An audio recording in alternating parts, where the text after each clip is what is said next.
যে আল্লাহ সবকিছুর মালিক, তো আল্লাহকে দেখা যায় না কেন? তাকে দেখা যায় না তো তাকে মানবো কেন? নামাজ আবার তোর কি? নামাজ টামাজ আমার দ্বারাই হবে না।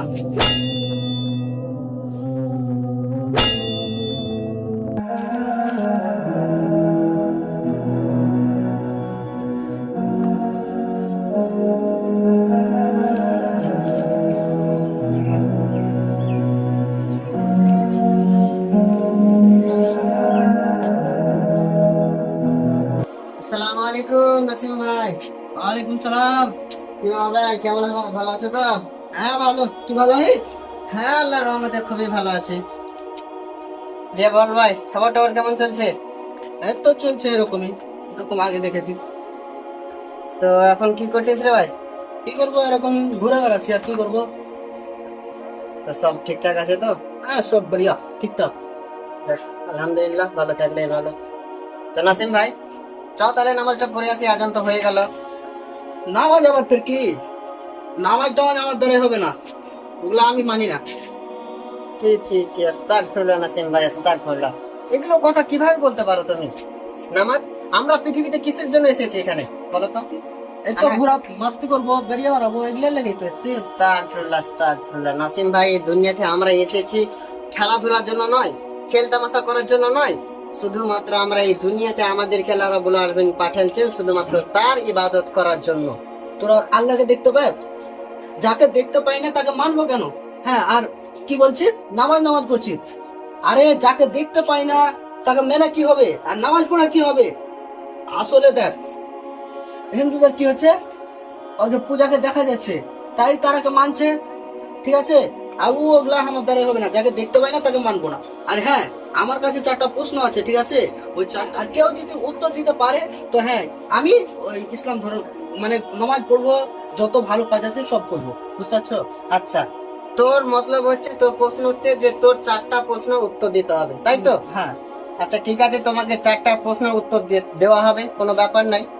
চল, আমার একটা বড় হুজুর আছেন, তিনার কাছে নিয়ে যাব, তোকে 4টা প্রশ্নের উত্তর সঠিকভাবে দিয়ে দেবে, ঠিক আছে? ঠিক আছে, চল চল তাহলে দেখি তোর।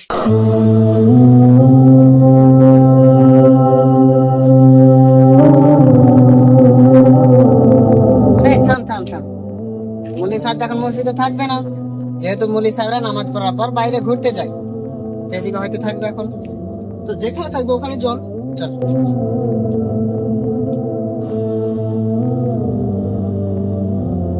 আসসালামু আলাইকুম। ভালো আছেন মুলি সাহেব? ভালো আছো? জি আলহামদুলিল্লাহ ভালো আছি মুলি সাহেব। কোথা থেকে আসছো? এই তো রাস্তা দিয়ে আসছি, নামাজ পড়তে আসছিলাম। তোমাকে আসলে নামাজে দেখতে পেলাম না মনে হয়। দেখতে পেলেন না? কারণ হচ্ছে ভাইটার সাথে কথা বলছিলাম, আচ্ছা তার জন্য দেরি হয়ে গেল, বুঝতে পারলেন কি? তো আপনার সাথে এই ব্যাপার কথা বলেই আমি নামাজ পড়তে চলে যাবো। আচ্ছা, তো নামাজ পড়তে আসছিল তুমি? জি তোর সাথে কথা বলতে বলতে নামাজে দেরি হয়ে গেল। জি জি তো ওই কথাটা বলার পরে তুমি নামাজটা আদায় করবে, তাই জি, তো? জি। তো তোমাদের এমন কোন জরুরি কথা ছিল যে এটার জন্য তোমাদের নামাজ ছুটে গেল? দেখেন মুলি সাহেব, আমি রাস্তা দিয়ে আসছিলাম, আসার পথে এর সাথে দেখা হলো। আচ্ছা এই বাড়ির সাথে কথা বলতে বলতে এই বাড়ির সাথে অনেক কথা বললো। যখন নামাজের টাইম এলো, নামাজের টাইমের সময় যখন ওকে বললাম যে ভাই চল নামাজ পড়ে আসি, তো এই ভাইটা বলছে কি নামাজ? আমি নামাজকে মানি না, যেহেতু আল্লাহকে দেখা যায় না তো কিভাবে নামাজ পড়বো? আমি নামাজ পড়বো না, এই বলছে সে ভাইটা। তো তারপরে প্রশ্ন হলো এটাই যে তার 4টা প্রশ্ন আছে, তাকে যদি আপনি 4টা প্রশ্নের উত্তর দিতে পারেন তবে সে আল্লাহকে মেনে নেবে এবং যতগুলি নামাজ আছে বা আমল আছে সেইগুলোকে করতে লাগবে। আচ্ছা, তো তোমার নাম কি ভাই? আমার নাম নাসিম আক্তার। নাসিম আক্তার। তো এতক্ষণ ধরে যে কথাগুলো বললো এটা সত্যি? হ্যাঁ সত্যি। তুমি আল্লাহকে মোটেই বিশ্বাস করো না? না, বিশ্বাস করি না, কিন্তু হ্যাঁ আমার 4টা প্রশ্ন আছে, 4টা প্রশ্নের জবাব দিতে পারলে আমি মানে নামাজ পড়বো, যত ভালো কাজ আছে সব করবো। তোমার 4টা প্রশ্ন আছে, হ্যাঁ। তোমার 4টা প্রশ্ন যদি আমি উত্তর দিতে পারি তাহলে তুমি আল্লাহকে বিশ্বাস করবে এবং যত রকমের আল্লাহর নির্দেশ আছে সেগুলো মেনে চলবে, আর যেগুলো বর্জন করতে বলেছে সেগুলো ছেড়ে দিবে, তাই তো? আচ্ছা, আমি তোমার প্রশ্ন শোনার জন্য প্রস্তুত, বলো কি আমার তোমার প্রশ্ন আছে। 1 নম্বর প্রশ্ন হচ্ছে যে আল্লাহ সবকিছুর মালিক, তো আল্লাহকে দেখা যায় না কেন? আচ্ছা, আর 2 নম্বর প্রশ্ন যে তাকে দেখা যায় না তো তাকে মানবো কেন?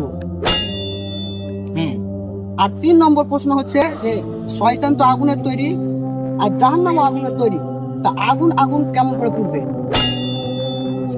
আর 4 নম্বর প্রশ্ন যে আল্লাহর ইচ্ছা ছাড়া কোনো কিছু হয় না, যেমন খারাপ কাজ যত যা মানে সিগারেট খাচ্ছি, খারাপ কাজ করছি, যত যা করছি সব আল্লাহর ইচ্ছাতে হচ্ছে, তো আমরা জাহান্নামে যাবো কেন?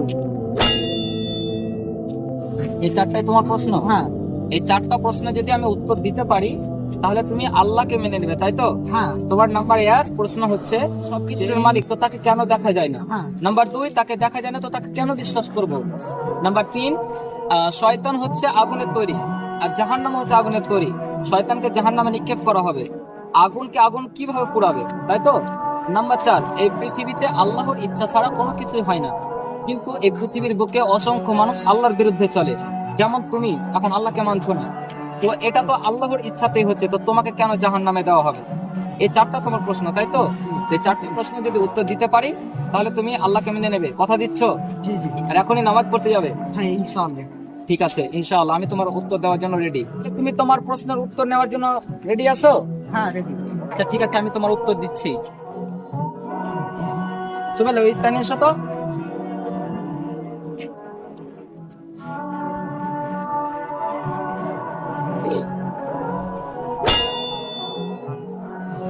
আরে আরে মুনি স্যার, আপনি এটা কি করলেন?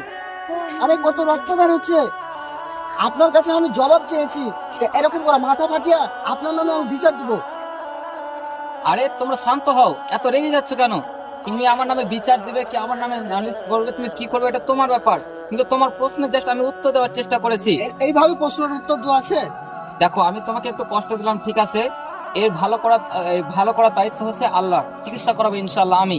এসো তোমাকে আমি তোমার উত্তরটা বুঝিয়ে দিই, তুমি রাগ করো না। খো, এই যে তোমাকে আমি ইট দিয়ে মাথায় মেরে তোমার রক্তপাত করলাম, তোমার মাথা থেকে রক্ত বের করলাম, কথাটা একটু মন দিয়ে শোনো। আমি জানছি তোমার কষ্ট হচ্ছে, ঠিক আছে, কিন্তু একটু কথাটা শোনো। তুমি বলছো তোমার প্রথম প্রশ্ন কি ছিল, যে তিনি যে এই দুনিয়ার মালিক কিন্তু তাকে দেখা যায় না কেন? ঠিক, তাকে দেখা যায় না, তার অস্তিত্ব নেই, তো এই দুনিয়ার মালিক কিভাবে হলো? তোমাকে আমি মেরেছি, নিশ্চয় তোমার ব্যথা হয়েছে, ব্যথা হয়েছে না হয়নি? এই ব্যথার অস্তিত্ব কোথায়? তুমি আমাকে দেখাতে পারবে এই ব্যথাটা? না। তাহলে বিশ্বাস করছো কেন? নাম্বার 2, তুমি বলছো যাকে দেখা যায় না তার উপরে বিশ্বাস কেন করব? যাকে দেখা যায় না তাকে মানবো কেন? তুমি এটা বলেছো।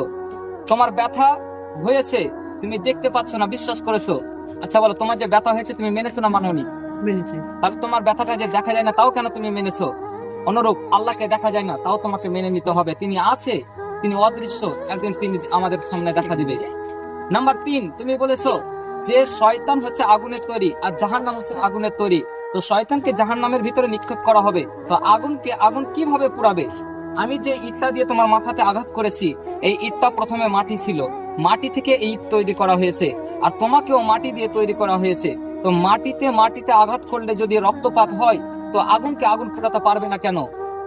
নাম্বার 4, তুমি বলছো যে আল্লাহর ইচ্ছা ছাড়া এই পৃথিবীতে কোনো কিছু হয় না, যা কিছু করছো, তুমি জুয়া খেলছো, মদ খাচ্ছো, চুরি করছো, ডাকাতি করছো, ইত্যাদি ইত্যাদি, আল্লাহর অবাধ্যতায় তুমি এখানে লিপ্ত হয়ে আছো, অর্থাৎ আল্লাহকে মেনে চলছো না, তাই না?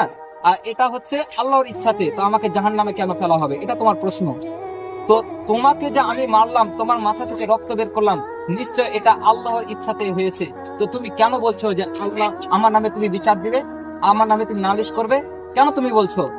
তুমি যেমন রেগে গিয়ে বলছো যে হ্যাঁ আমার নামে নালিশ করবে, অনুরূপ আল্লাহ সুবহানাহু ওয়া তাআলা মানুষকে পৃথিবীতে পাঠিয়েছে, ঠিক, তিনার ইচ্ছা ছাড়া কোনো কিছু হয় না, ঠিক, কিন্তু তাদের কৃতকর্মে বা সুফলের একদিন বিচার হবে, তার বিচার আল্লাহ সুবহানাহু ওয়া তাআলা করবে। বুঝতে পেরেছো? হ্যাঁ ভাই আমি বুঝতে পেরেছি। যাই হোক, আমি তোমার উত্তরটা বুঝিয়ে দেওয়ার একটু চেষ্টা করলাম, তুমি দুঃখ নিও না। চলো তোমাকে ডক্টরের কাছে নিয়ে যাচ্ছি, তোমার চিকিৎসা করার দায়িত্ব আমার এবং ভালো করার দায়িত্ব আল্লাহ সুবহানাহু ওয়া তাআলা। আল্লাহর রাস্তায় আমাকে তুমি মাফ করো, আমাকে বোঝাবার জন্য এতটুকু কষ্ট দিলাম, ঠিক আছে ভাই? ঠিক আছে, চলো। আমি আজ থেকে ভালো কাজ করবো, নামাজ পড়বো।